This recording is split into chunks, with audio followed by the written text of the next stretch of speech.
আসসালামু আলাইকুম প্রিয় বাচ্চা-কাচ্চারা। আজকের ক্লাসে আমরা যে টপিকটা নিয়ে আলোচনা করব, সেই টপিকটা হচ্ছে শ্বসন। তোমরা পূর্ববর্তী ক্লাসগুলোতে আমাদের এটিপি এবং সালোক সংশ্লেষণ সম্পর্কে খুব ডিটেইলস কিন্তু ধারণা পেয়েছো, হ্যাঁ? সো আমরা চলো শ্বসন শুরু করি।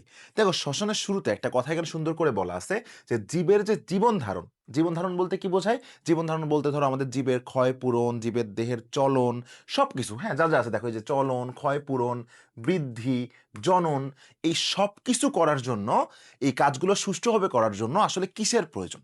তাহলে এক কথায় যদি আমি তোমার কাছে প্রশ্নের উত্তর চাই যে আমাদের জীবের জীবন ধারণের জন্য আমরা যা করি সবকিছু করার জন্য আসলে কি প্রয়োজন? তোমরা কিন্তু এক কথায় উত্তর দিবা যে ভাইয়া আমাদের সবকিছু করার জন্য আসলে শক্তির প্রয়োজন। এক্সাক্টলি সেই কথাটাই কিন্তু এখানে বলা আছে যে আমাদের সবকিছু করার জন্য দেখো কি প্রয়োজন? সবকিছু করার জন্য আমাদের শক্তির প্রয়োজন। এইবার যদি তোমাকে আমি দ্বিতীয় প্রশ্নটা করি যে এই যে আমাদের জীবের জীবন ধারণের জন্য শক্তির প্রয়োজন, এই শক্তি কথাটার প্রধান উৎস কি? সেটা প্রত্যক্ষভাবে হোক, পরোক্ষভাবে হোক, তোমরা এটা ছোটবেলা থেকেই পড়ে আসছো। এই পৃথিবীতে যত রকম শক্তি আছে, সকল শক্তির প্রত্যক্ষ বলি বা পরোক্ষ বলি, তার প্রধান উৎস হচ্ছে সূর্যের আলো বা সূর্য। তাহলে এটাই কিন্তু এখানে বলা আছে। দেখো যে এই পৃথিবীতে যত রকম শক্তির কথা আমরা বলি না কেন, প্রত্যেকটা শক্তির যে প্রধান উৎস কিন্তু আসলে সূর্যালোক। এই সূর্যালোকটাকে সঠিকভাবে আমরা ব্যবহার করছিলাম যে প্রক্রিয়ায়, সেই প্রক্রিয়াটার নাম হচ্ছে সালোক সংশ্লেষণ। তোমাদের মনে আছে কিনা জানি না, একটু রিকল করায় দিচ্ছি। সালোক সংশ্লেষণে কিন্তু আমরা সূর্যালোক যেটা বা সূর্যালোক বা সূর্যের আলো যেটা, সেই সূর্যের আলোর মধ্যে যে শক্তিটা থাকে, আমরা সবাই জানি সূর্যের আলোর মধ্যে থাকা শক্তিটা হচ্ছে সৌরশক্তি। আমরা সেই সৌরশক্তিটাকে কিন্তু স্থিতিশক্তি রূপে পরিণত করছিলাম সালোক সংশ্লেষণে। তো এটাই কিন্তু এখানে বলা আছে যে কি, যে সালোক সংশ্লেষণ নামক যে প্রক্রিয়াটা আমরা পড়ে এসেছি, সেই সালোক সংশ্লেষণে সূর্যালোককে উদ্ভিদ কিভাবে ব্যবহার করছিল, সেটা হচ্ছে যে উদ্ভিদ সৌরশক্তিকে শর্করা জাতীয় খাদ্যবস্তুর মধ্যে, অর্থাৎ যেহেতু সালোক সংশ্লেষণে শর্করা জাতীয় খাদ্যবস্তু তৈরি হয়, সেই শর্করা জাতীয় খাদ্যবস্তুর মধ্যে স্থিতিরূপে কিন্তু আসলে সঞ্চয় করে রাখে বা রাখছিল। এটাই কিন্তু আমরা সালোক সংশ্লেষণে পড়েছিলাম। যারা সালোক সংশ্লেষণের ক্লাসটা করনি তারা অবশ্যই কিন্তু আগে সালোক সংশ্লেষণের ক্লাসটা করে তারপরে শ্বসনের ক্লাসটা করবা। এখন দেখো তো, তাহলে একটা নজরে যদি আমরা দেখতে চাই, সালোক সংশ্লেষণে সৌরশক্তি হয়ে গিয়েছিল স্থিতিশক্তি। আমরা সবাই জানি সৌরশক্তি হচ্ছে সোলার এনার্জি, স্থিতিশক্তি হচ্ছে পোটেনশিয়াল এনার্জি বা পোটেনশিয়াল এনার্জি। সেটা হইছিল। এখন তুমি চিন্তা করে দেখো, আমি যদি তোমাকে পরবর্তী প্রশ্ন ছুড়ে দেই, যেটা বোর্ডে লেখা আছে যে খাদ্যের মধ্যে, এই দেখো যে খাদ্যের মধ্যে সঞ্চিত এই ধরনের যে শক্তি, অর্থাৎ খাদ্যের মধ্যে এখন কি ধরনের শক্তি সঞ্চিত আছে? স্থিতিশক্তি। এই স্থিতিশক্তি কি জীব তার জীবন ধারণের জন্য সরাসরি ব্যবহার করতে পারে? আমি আবারও বলতেছি, খাদ্যের মধ্যে সঞ্চিত এ ধরনের শক্তি অর্থাৎ স্থিতিশক্তি, এটা কি জীব তার জীবন ধারণের জন্য সরাসরি ব্যবহার করতে পারে? একটা শব্দে উত্তর হবে হচ্ছে না। কখনোই কিন্তু এই স্থিতিশক্তিকে সরাসরি ব্যবহার করতে পারবে না। এটা তোমরাও জানো যে স্থিতিশক্তিকে সরাসরি ব্যবহার করা পসিবল না, যতক্ষণ না পর্যন্ত এটা তাপ এবং গতিশক্তি রূপে আসলে আমাদের দেহের মধ্যে আসে। তো এখন প্রশ্নটা হচ্ছে, এখন আমি কি করব? যে আমি যে সালোক সংশ্লেষণে সৌরশক্তিকে স্থিতিশক্তি রূপে জমা রাখলাম, শর্করা জাতীয় খাদ্যের মধ্যে আমরা যে জমা রাখলাম, এখন ওই স্থিতিশক্তি থেকে তাপ এবং গতিশক্তি বানানোর জন্য আমার কোন প্রক্রিয়া প্রয়োজন, সেটাই তুমি পাবা কিন্তু পরবর্তী স্লাইডে। দেখো পরবর্তী স্লাইডে কি প্রশ্ন করা আছে যে তাহলে আমাকে কোন প্রক্রিয়ার প্রয়োজন? উত্তর হচ্ছে শ্বসন। উত্তর কি বলো? শ্বসন। তোমরা এইভাবে মনে রাখবা। দেখো শ্বসন যদি আমরা লিখতে চাই, সেটা তালবস্যা দিয়ে হয়, তাহলে শতে শ্বসন। শতে কি বলো? শ্বসন। আবার শতে দেখো শক্তি। তাহলে শতে শ্বসন, শতে হচ্ছে শক্তি। তাহলে আমরা খাদ্যের মধ্যে সঞ্চিত এই স্থিতিশক্তিটাকে ব্যবহার করে যখন আমরা ওটাকে তাপ এবং গতিশক্তি রূপে ব্যবহার করতে চাইবো, তখন আমার লাগবে হচ্ছে কোনটা? আমার লাগবে শ্বসন। তাহলে কি বলা আছে দেখো এখানে, তাহলে কোন প্রক্রিয়ার প্রয়োজন? শ্বসন। শ্বসন কেন? খুব স্বাভাবিকভাবে পরবর্তী প্রশ্ন, শ্বসন কেন? সেটার উত্তর দেখো দেওয়া আছে, কারণ শ্বসনের সময় জীবদেহের মধ্যে যে সঞ্চিত স্থিতিশক্তি ছিল, সেই স্থিতিশক্তিটা রাসায়নিক শক্তিতে রূপান্তর হয়, এবং যখনই রাসায়নিক শক্তিতে রূপান্তর হয়, তখন কিন্তু তাপ এবং গতি রূপে এটা মুক্ত হয়। তাহলে আমি আবারও বলতেছি, এখন যে শোষণ প্রক্রিয়াটা আমার লাগবে, শ্বসন, এই শ্বসন লাগার মূল কারণটা হচ্ছে খাদ্যের মধ্যে যে সঞ্চিত স্থিতিশক্তিটা ছিল, শ্বসনই পারবে ওই স্থিতিশক্তিটাকে রাসায়নিক শক্তি রূপে তাপ এবং গতি হিসেবে মুক্ত করতে। দেখো আবার কি বললো, দেখো যে জীবের বিভিন্ন শারীরবৃত্তীয় যে কাজের জন্য প্রয়োজনীয় শক্তি, এটা কিন্তু তখন ওইখান দিয়ে আসবে। মানে কিভাবে আসলো? স্থির শক্তিটাকে তাপ এবং গতিশক্তি রূপে অর্থাৎ রাসায়নিক শক্তি রূপে যখন শ্বসনে রূপান্তর করলো, ওই শক্তিটাই কিন্তু জীবের সকল ধরনের কার্যাবলী সম্পন্ন করার জন্য আমরা ব্যবহার করতে পারলাম। তাহলে এখানে দেখো সুন্দর করে লেখা আছে, শ্বসনে আমরা কি করতেছি? শ্বসনে আমরা স্থির শক্তিটাকে রাসায়নিক শক্তি অর্থাৎ এটিপি হিসেবে মুক্ত করতেছি, যেটা তাপ শক্তি এবং গতিশক্তি রূপে ব্যবহারযোগ্য এলিমেন্ট হিসেবে আমাদের দেহে শক্তি যোগাচ্ছে।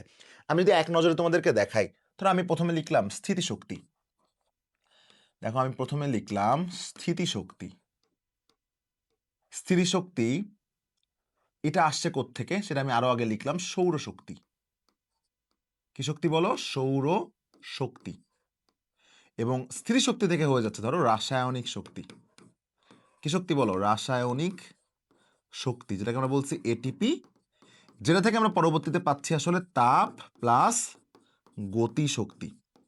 এখন তোমরা চিন্তা করে দেখো তো, এক নজরে যদি তোমরা এটা খেয়াল করতে চাও, তাহলে এই যে সৌরশক্তি যেটা আছে, এই সৌরশক্তি যার স্থির শক্তিতে রূপান্তরিত হয়েছে, এটা কিন্তু সালোক সংশ্লেষণে। এটা কোথায় হয়েছিল বলো? এটা হয়েছিল সালোক সংশ্লেষণে। আর স্থির শক্তি থেকে এই যে রাসায়নিক শক্তি অর্থাৎ তাপ এবং গতিশক্তি রূপে আমরা পাচ্ছি, এটা হচ্ছে কোথায়? শ্বসনে।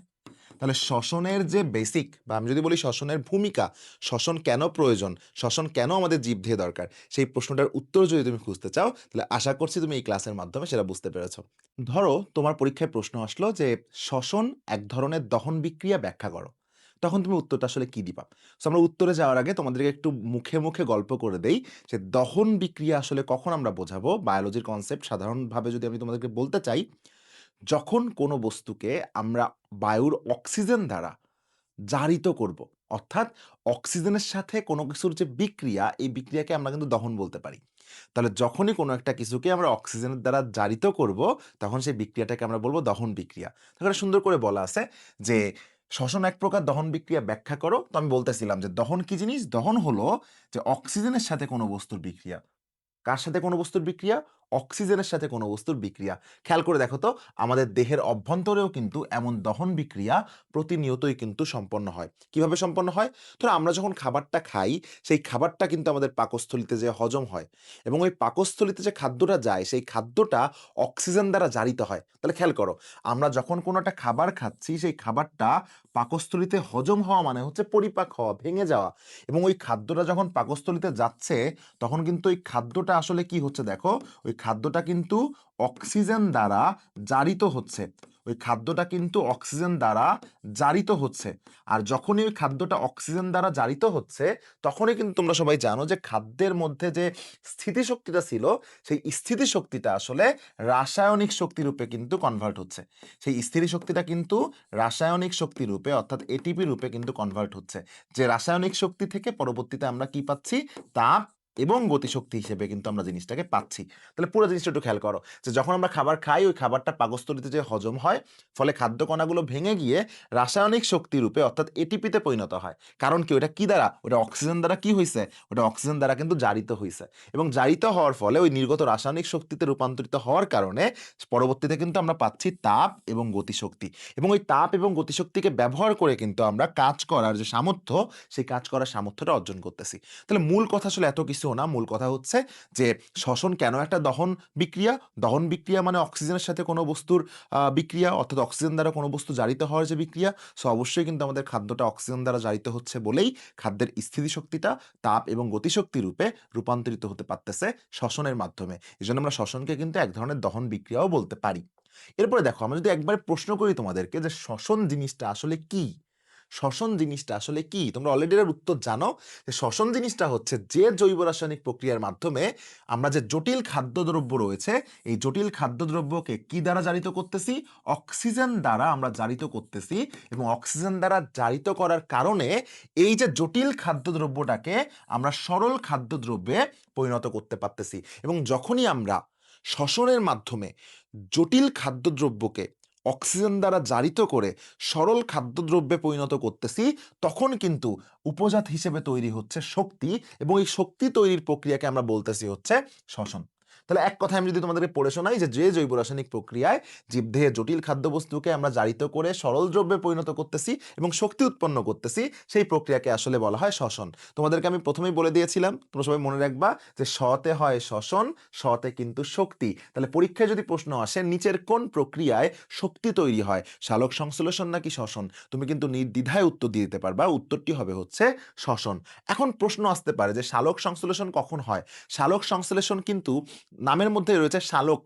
তাহলে যেহেতু নামের মধ্যে রয়েছে সালোক, সালোক মানে আলোক, তাহলে সালোক সংশ্লেষণ অবশ্যই দিনের বেলায় হয়। এবং দিনের বেলার মধ্যেও কিছু টাইম আছে যে টাইমে সালোক সংশ্লেষণ সবচেয়ে ভালো হয়। যেমন সকাল ১০টা থেকে ১১টা, ২টা থেকে ৩টা, ঠিক আছে? এই যে টাইমটা রয়েছে কিন্তু এই টাইমটাতে কি হয়? এই টাইমটাতে কিন্তু পত্ররন্ধ্র সবচেয়ে বেশি খোলা থাকে। তাই না? এই টাইমে প্রস্বেদন সবচেয়ে বেশি ভালো হয়। ঠিক তেমনি যদি তোমাকে আমি বলি সালোক সংশ্লেষণটাও কিন্তু দিনের বেলায় কিছু স্পেসিফিক টাইমে আসলে ভালো হয়। তাহলে বলো প্রস্বেদন কখন বেশি ভালো হয়? সকাল ১০টা থেকে ১১টা এবং ২টা থেকে ৩টা। তাহলে দেখো ৩টা প্রধান প্রক্রিয়ার কথা তোমাদেরকে আমি বললাম। সালোক সংশ্লেষণ, প্রস্বেদন, আরেকটা হচ্ছে শ্বসন। এই শ্বসন কখন হয়? এই শ্বসনও কিন্তু হয় আল্টিমেটলি দিন-রাত ২৪ ঘন্টা যেকোনো সময়। তাহলে আমি যদি তোমাকে একটু লিখে দেই, ৩টা যে প্রক্রিয়া আছে দেখো, তার মধ্যে ১ম প্রক্রিয়া হচ্ছে প্রস্বেদন।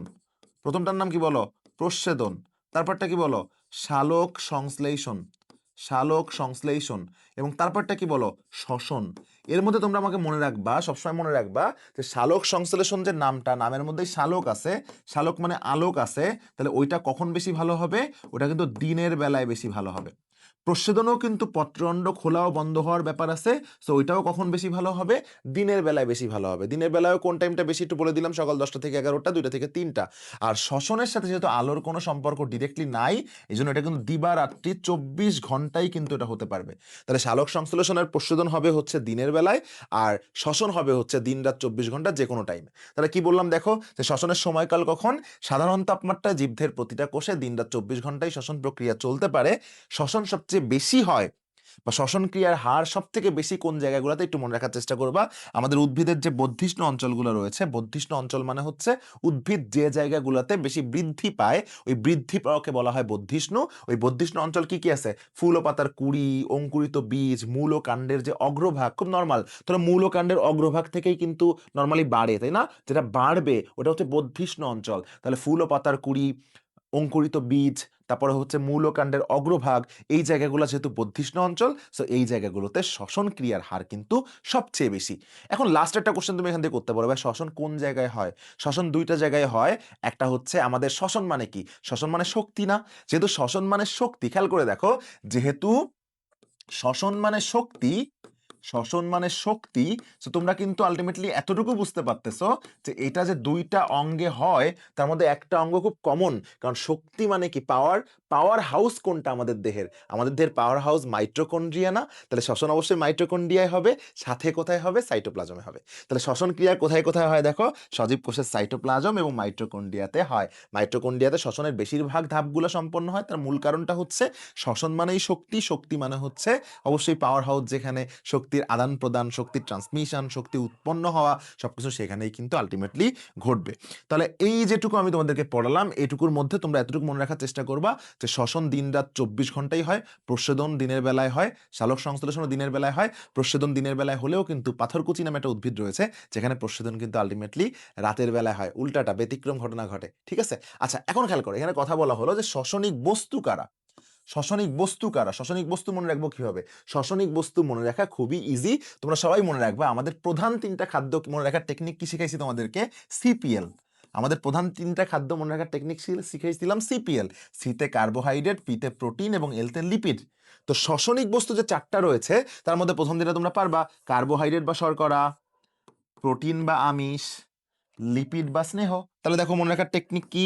সিপিএল, অর্থাৎ কার্বোহাইড্রেট বা শর্করা, প্রোটিন বা আমিষ, লিপিড বা স্নেহ। সাথে মনে রাখবা জৈব অ্যাসিড। সাথে কি মনে রাখবো আমরা?